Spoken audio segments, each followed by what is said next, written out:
But that is because of your good leadership that there is peace in this country, there is security, there is stability, that people can go and worship their God, including men and women in uniform. President Museveni asinzidde wano.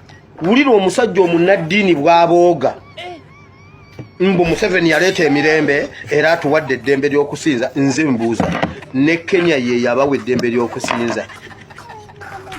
Agagagambo nabagamba basajja mwe bannaddiini mwatta Yesu. Bannaddiini temujja kutta Uganda, ebyo ebiganduula byammwe ebyo bye munyampamu ne mutunyampira emika mu kkanisa. Temugenda kutta Uganda nga mutunyampira mu biganduula byammwe. Museveni yaleeta ki? Mu Uganda mulimu eddembe? Nedda. Gwe gusajja gwe mu Uganda mulimu eddembe? Mu linnya lya Yesu Kristo omwana wa Katonda omulamu. Nkoze vidiyo eno nga njagala kuyamba muganda wange oyo. Mpulira ku social media bamuyita Pastor Wile. Kati simanyi oba musumbo wa ddala oba be bana b'oku social media nga bano betulaba ab'ennansana abayita abantu okugenda mu bibira nga beeyambudde. Muganda wange bw'obanga oli musumba ne bw'oba toli musumba kale, kubanga ensi yo buli akwata Bayibuli emuyita musumba, naye nga oli mulokole nga wakkiriza Kristo Yesu okuba omulokozi w'obulamu bwo, nsaba ompulirizeeko muganda wange, nsabye ompulirizeeko si mu bubi. Ebintu byonna bino tubikola, ebintu bino byonna tubyogera, ebintu bino byonna tubirimu, naye waliyo olunaku lwe tugenda okuyimirira mu maaso ga Katonda. Olunaku olwo nno bannange buli muntu yandibadde alutunuulira ku lulwe. Bayibuli Yesu agamba nti kibi nnyo okujja enjali akasubi ku liiso ly'omulala naye nga kuggwe kuliko enjaliriro. Ebiseera ebisinga obungi ekitugaana okukyuka kwe kulowooza nti ffe tuli safe ne tulowooza nti ffe tuli bulungi. Naye Pawulo ne Yesu ayina ebigambo bye yayogera wano bye ngenda okusomera. Matayo essula ye12 olunyiriri olwa 36 n'37. Bayibuli egamba bw'eti.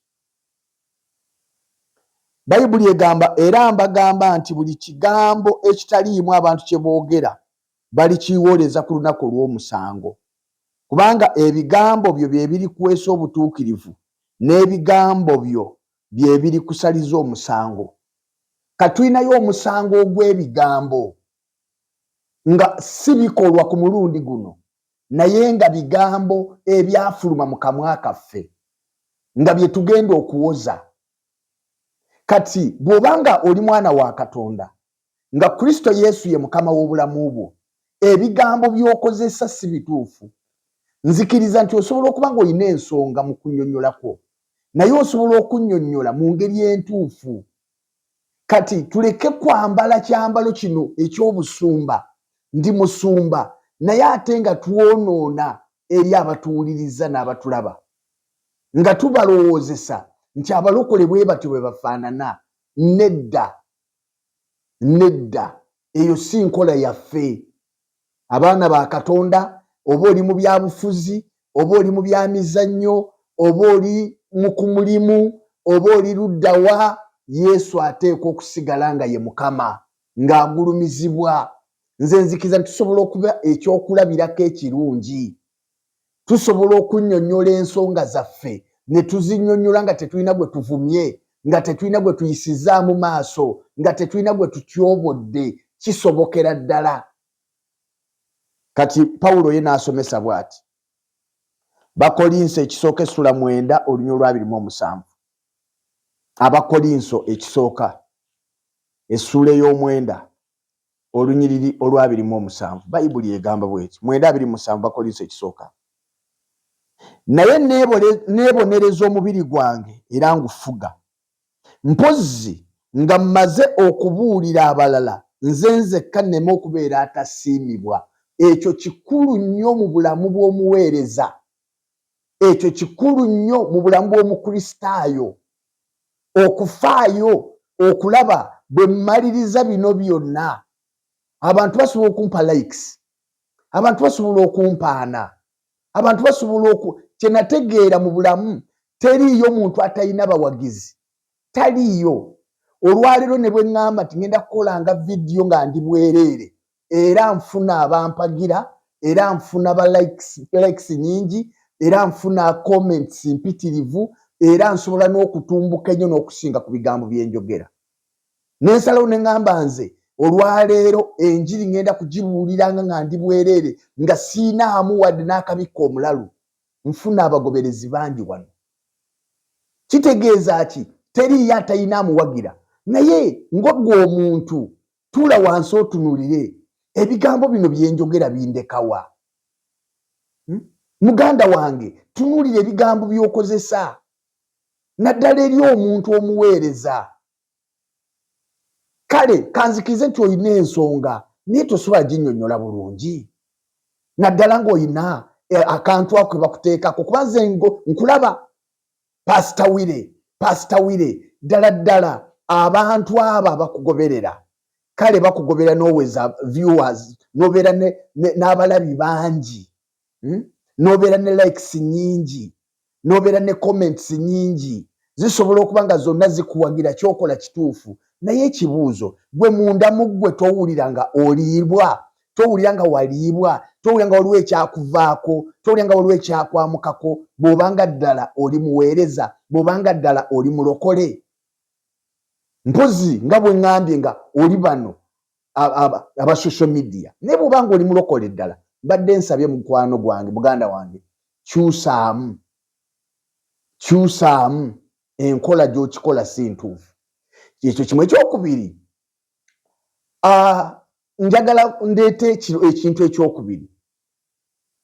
Abakulembeze oba gavumenti zisobola okumalawo eddembe ly'okusinza mu nsi oba eri abakristaayo? Kisobokera ddala. Kati omusajja oli kyabadde ayogera mutuufu naye lwakuba nti ggwe olina sayidi eyakulya, waliwo ekyakulya okusinga eno, waliwo ky'owulira nga ky'amaanyi okusinga omubiri gwa Kristo, waliwo ekyawamba obwongo bwo. Nina kye ŋŋenze ntegeera abantu abasinga obungi bayingira mu byobufuzi, mwana wattu bibalya, biyinza n'okumulya n'akyawa ne famire ye n'akyawa abantu be. Ekyo nze ŋŋenze nkitegeera. Kati gwe waliwo ekyakulya naye ng'omusajja kyayogera kituufu, kubanga tumanyi bulungi ffe ng'abasomi ba Bayibuli bwe tusoma mu kitabo kya Danyeri essula ey'okusatu tulabayo abavubuka basatu be bayita Sadraki, Mesaki n'Abeduneego baabasuula mu muliro, ng'ekibasuuza mu muliro kubanga bagaanye okuvunnamira ekibumbe kabaka kye yateekawo. Ekyo kitegeeza nti eddembe ly'okusinza baali baliggyeewo. Olina kusinza kye baagala, bw'oba si kyosinza ofe. Eddembe ly'okusinza tewaali.